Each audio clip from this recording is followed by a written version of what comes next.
Paano mo napagkasa yung 1.5 hours? Kaya naman po eh.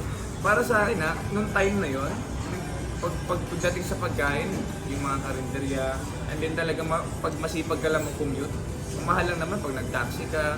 Pero pag marunong ka mag-commute, alam mo saan ka pupunta, alam mo mababudge mo yung pera mo na maayos. So, may maganda din kita doon.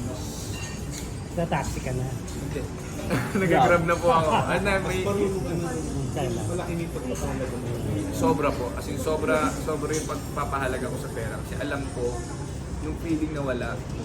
So, bawat pera po na pinagkakitaan ko, sensitive po ako. Like, mga utang with my friends, kahit ibigay sabihin mo nag-utang sa akin ng 1,000, 2,000, pero pag hindi niya binayaran niya, wala. Or friends over.